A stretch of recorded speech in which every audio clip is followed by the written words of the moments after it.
जी साथियों, बहुत बहुत नमस्कार। मैं मतलब चंदेल एडवोकेट और आज हमारे साथ मौजूद हैं श्री ब्रजलाल खाबरी जी, जो सांसद के साथ साथ उत्तर प्रदेश के कांग्रेस के प्रदेश अध्यक्ष भी रहे हैं।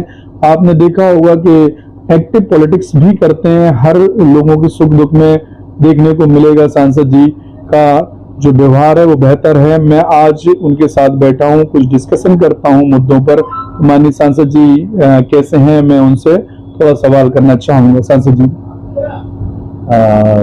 मतलब चंदेल जी, मैं आपके इस चैनल के माध्यम से मकर संक्रांति के शुभ अवसर पर देशवासियों को, प्रदेशवासियों को, जिले के समस्त साथियों को बधाई और शुभकामनाएं देना चाहता हूं। साथ ही साथ आपके ऑफिस में बैठ करके चैनल के माध्यम से जो आप हमसे पूछ रहे हैं, मैं उसके लिए बिल्कुल तैयार हूं। जो आप प्रश्न करेंगे उनका उत्तर भी जरूर देंगे। सांसद जी, ये बताइएगा, भारत सरकार ने एक बड़ी अच्छी योजना कांग्रेस की रही है, जिसको एक्ट में भी परिवर्तन कांग्रेस ने किया था। मनरेगा जिसका नाम था महात्मा गांधी ग्रामीण रोजगार गारंटी योजना, उसका नाम परिवर्तित करके बीबीजी राम जी नाम रखा हुआ है। और इसमें जो एक बहुत बड़ा इशू है वो ये है कि बहुत सारी सरकारें जो स्टेट में बनी हुई हैं, जो गैर भारतीय जनता पार्टी की हैं, उनके दिल में अपने आप में एक बेचैनी है। प्रश्न है कि जो सेंट्रल से 90% बजट मजदूरों को मिलता था काम के लिए, उस बजट में एक बड़ी कटौती की गई है, उसको केवल 60% रखा है। जहां स्टेट का हिस्सा 10% हुआ करता था, वो अब 40% कर दिया है। बहुत सारे स्टेट ऐसे हैं जिनके पास आय के बहुत ज्यादा संसाधन नहीं है। तो क्या इस योजना को कोई सरकार की, वर्तमान सरकार की नीयत में कोई शक है आपको?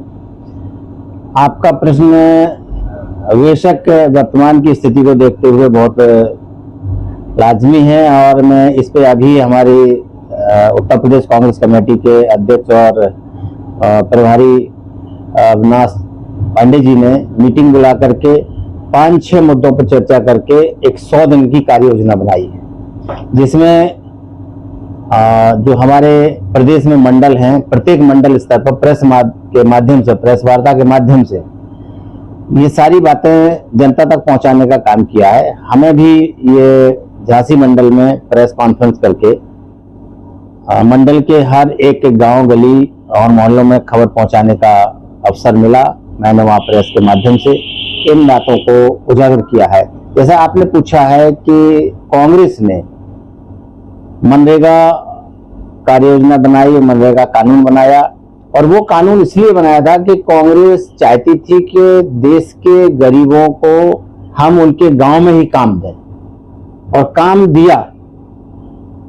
मनरेगा के माध्यम से 100 दिन का काम हर एक गांव सभा में हर एक मजदूर को 100 दिन का काम देने का निर्णय लिया गया था, और वो काम दिया गया।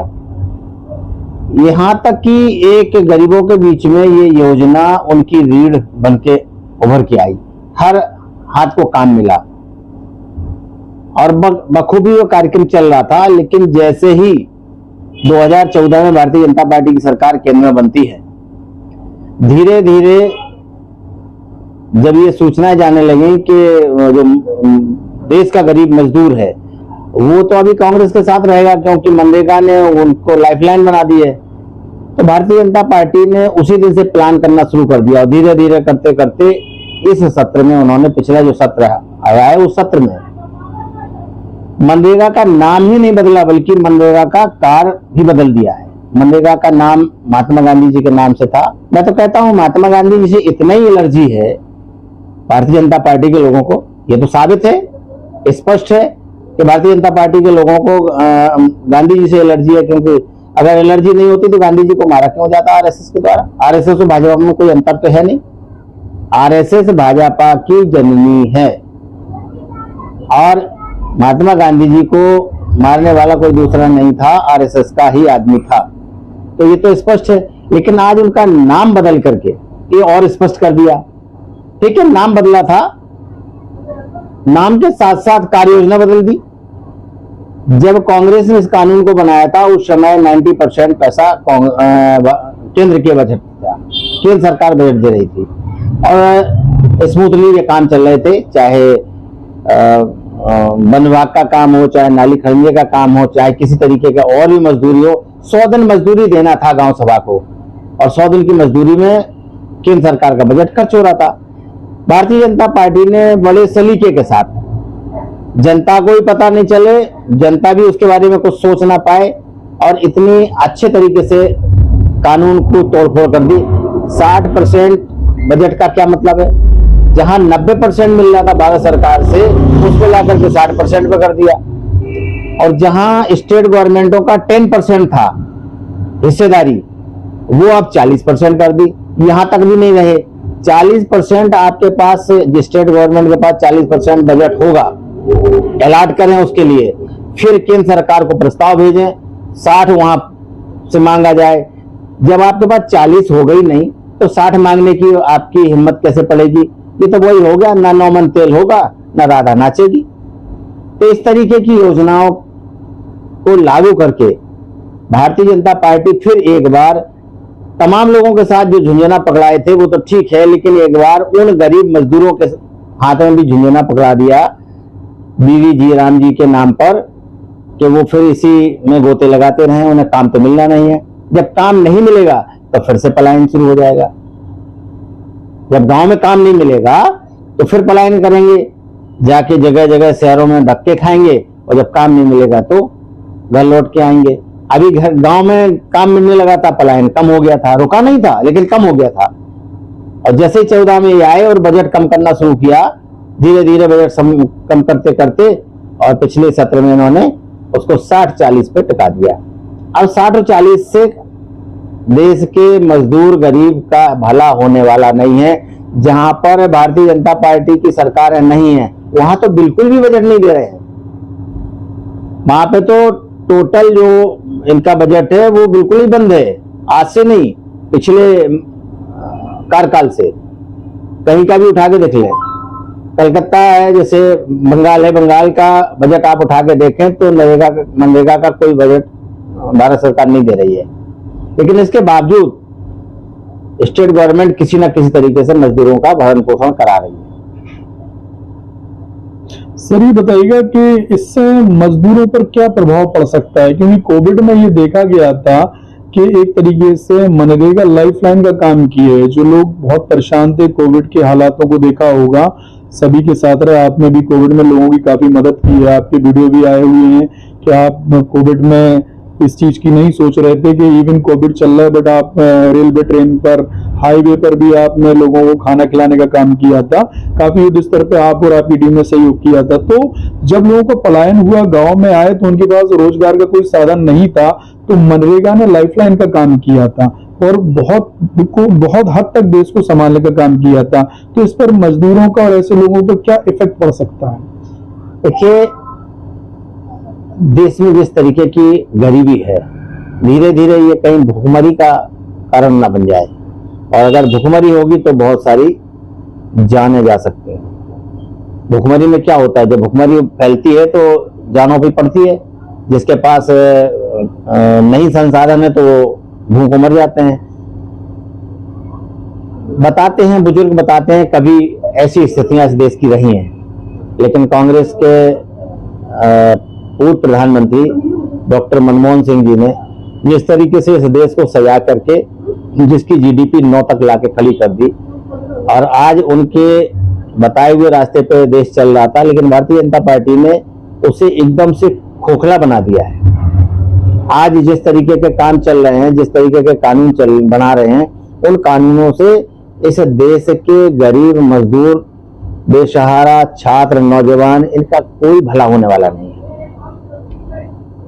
और जब उनका भला नहीं हो रहा है तो फिर भला किसका हो रहा? उन दो पूंजीपतियों का, जिनको आदरणीय राहुल गांधी जी, जो कांग्रेस के नेता हैं, विपक्ष के नेता हैं, वो हमेशा यही कहते हैं कि भारतीय जनता पार्टी पूरे देश का पैसा इकट्ठा करके उन दो लोगों के हिस्से में डालते हैं, उनके करोड़ों करोड़ों माफ कर देते हैं। हमारे गरीब का अगर 100 रुपया बैंक का लोन है तो 100 रुपया में भी वो घर से उठा करके जेल भेजने की तैयारी कर देते हैं, उनके करोड़ों करोड़ों माफ कर देते हैं। ये बहुत बुरा लगता है भारतीय जनता पार्टी के नेताओं को, सच्चाई सुनना नहीं चाहते। तो जो आप कह रहे हैं कि आखिरकार गरीब जनता पर क्या असर पड़ेगा, 100% असर पड़ेगा। भुखमरी बढ़ेगी, क्राइम बढ़ेगा, जिस तरीके से लोग अपने आप को जिंदा रख पाएंगे उस तरीके के काम करेंगे। और क्राइम के नाम पे तो फिर स्टेट गवर्नमेंट हो चाहे सर, माननीय मुख्यमंत्री उत्तर प्रदेश ने कहा है कि क्रिमिनल तो बख्शा नहीं जाएगा और जीरो टॉलरेंस की नीति अपनाई जाएगी उत्तर प्रदेश के अंदर। अब तो उनका ये भी कहना है कि उत्तर प्रदेश उत्तम प्रदेश बन चुका है, यहाँ अपराध शून्य की स्थिति में आ गए हैं। आप क्या कहना चाहेंगे उनकी बात पे? देखिए, जहां तक सवाल अपराध शून्य का है, जब थानों में मुकदमे लिखे नहीं जाएंगे तो शून्य ही जाएगा।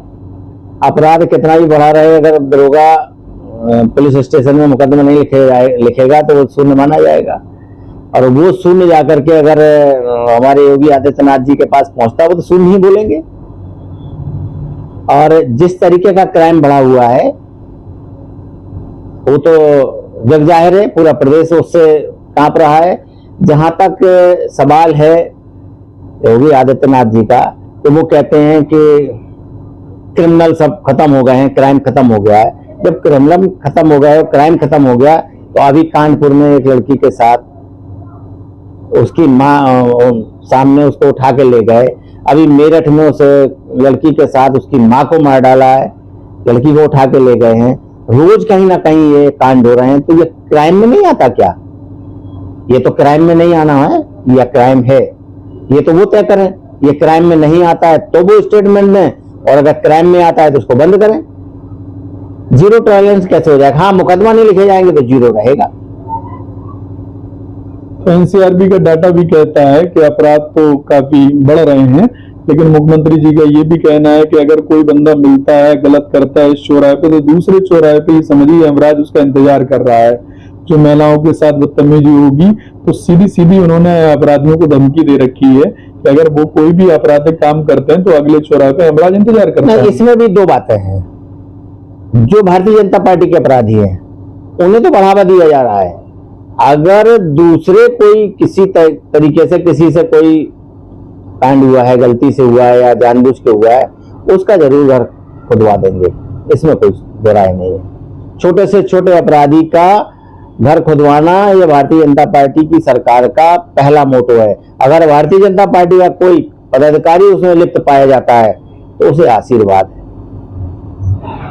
सांसद, अंतिम सवाल ये है कि उत्तर प्रदेश में दलित, अल्पसंख्यक और बैकवर्ड और महिलाओं को आप कितना सुरक्षित महसूस करते हैं? जिनके आप नाम ले रहे हैं ये कहीं भी सुरक्षित नहीं है इस सरकार में, चाहे केंद्र की सरकार हो चाहे स्टेटों की सरकार हो, बिल्कुल सुरक्षित नहीं है। बल्कि इनको चिन्हित करके इनके साथ अमानवीय और ऐसे वो किए जा रहे हैं अपराध इनके ऊपर कि देखते बनते हैं। ये बिल्कुल आपका कहना सही है कि इनके साथ क्या ये ठीक है, इनके साथ जो हो रहा है वो आपके संज्ञान में है। तो मैं यही कह सकता हूँ कि जो आपने नाम लिए हैं, चाहे दलित हो, चाहे मुस्लिम हो, चाहे महिलाएं हों, इनके साथ जो अन्याय हो रहे हैं वो एक सुनियोजित तरीके से हो रहे हैं। जैसे एक अभी आज ही कानपुर में हमारे प्रदेश के अध्यक्ष आए हैं, उस लड़की के साथ जो कांड हुआ है, गजब की बात है। एक दरोगा चलती हुई लड़की को अपनी गाड़ी में उठा के डाल लेता है और अपने साथी के साथ उसके साथ अनाचार करता है, और वो दरोगा पकड़ा नहीं जा रहा है। नाबालिग लड़की थी सर, नाबालिग लड़की है वो भी। तो इसको हम क्या कहें? ये सुनियोजित षड्यंत्र या सुनियोजित अपराध नहीं है तो क्या है? और इसके पीछे एक कहानी और समझ में आती है मेरे, कि भारतीय जनता पार्टी चाहती है कि एक जगह अपराध करा के कांग्रेस को उसमें उलझा दो, कांग्रेस के लोग उसको 10-15 दिन उसी पे घूमते रहेंगे, तब तक हमारा काम आगे बढ़ता रहे। तो ये भी एक सुनियोजित चाल है, इस चाल को भी हमें समझना पड़ेगा। और अगर हम नहीं समझे तो ये ऐसे हमको उलझाए रहेंगे और ये अपने काम में कहीं ना कहीं आगे बढ़ते रहेंगे। तो इन्हें अपने काम से रोकना है, तो हमें अपराधों के खिलाफ भी लड़ना है और इनकी चाल को भी समझना है। जी, बहुत अच्छा लगा सांसद जी, आपने हमारे चैनल पे आके अपनी बात को रखा। हमारे चैनल के दर्शकों को आपसे आप भी निवेदन कर दीजिए कि इसको फॉलो सब्सक्राइब जरूर करें हमारे पेज पर। सर बहुत बहुत बहुत धन्यवाद, आपने हमारी बात को रिकॉर्ड किया है और आपके चैनल के माध्यम से मैंने देशवासियों को मकर संक्रांति की शुभकामनाएं भी दी हैं। और मैं उन सबसे अनुरोध करूंगा कि हमारे इस जनमत चैनल को शेयर करें, लाइक करें, जिससे हमारी बात आगे बढ़े और हमारा हौसला बढ़े। यही हमारे चैनल के लोगों का सोचना है। जी। तो साथियों, धन्यवाद, नमस्कार।